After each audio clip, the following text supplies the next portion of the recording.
JJ, the CPA here. Hope you're doing well. Cost of goods sold is such a key number. It really can make or break the company. So cost of goods sold is the expenses on a P&L before you determine your gross profit. You're going to see why I'm walking around. It ties into cost of goods sold. But you have your gross on your P&L, your gross income, gross collections. Then you have your cost of goods sold.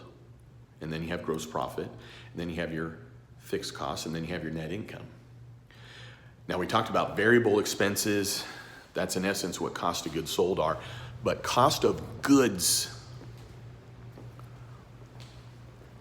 a lot of people will think about it as, well, I'm providing a service, I don't have cost of goods. That might be the case, right? But let's say in a dental office, cost of goods sold, dental supplies, lab fees, and probably then hygienists, let's say.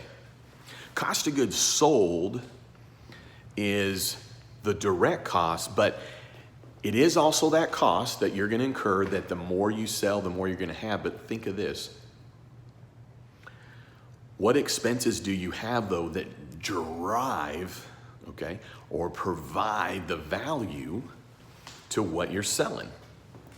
So do you have expenses in cost of goods sold that aren't driving the value, right? They're not increasing, enhancing.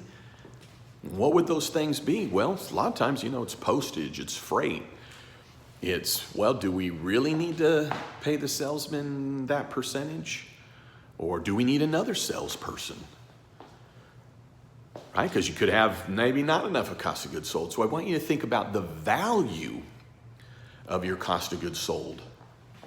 Not just, oh, well, there's my cost of goods sold. And the reason it's so crucial is if your cost of goods sold are too high, you don't have enough money or less money to cover overhead, that affects what? The most key number that you're interested in as a business owner, which is the net income. Right? So sales is that. You got cost of goods sold, you got gross profit, right? You have your fixed expenses and you have your net income, but that cost of goods sold can have such a huge effect on what trickles down. But the thing to know about cost of goods sold is you have to keep an eye on it constantly because it's always moving. That's kind of cheesy, isn't it? Been walking around. But cost of goods sold is constantly changing. It's moving. You have to keep an eye on it. Okay, sales are up, they're down. Is your cost of goods sold higher? Why? Is that because you sold too much last month and, or not sold too much, you bought too much last month and didn't sell enough this month? So cost of goods sold, look at the value of it in the expenses that you're putting to cost of goods sold or the things that you're allocating. Is it driving value up? Is it driving sales up? That's all you got to consider. I'm not telling you what you need to do about it, but guess what? Most entrepreneurs, once they're like, oh, I hadn't thought of that before, can do what needs to get done on that moving number. That moving number, cost of goods sold. All right, hey, I'd love it if you'd subscribe to my YouTube channel.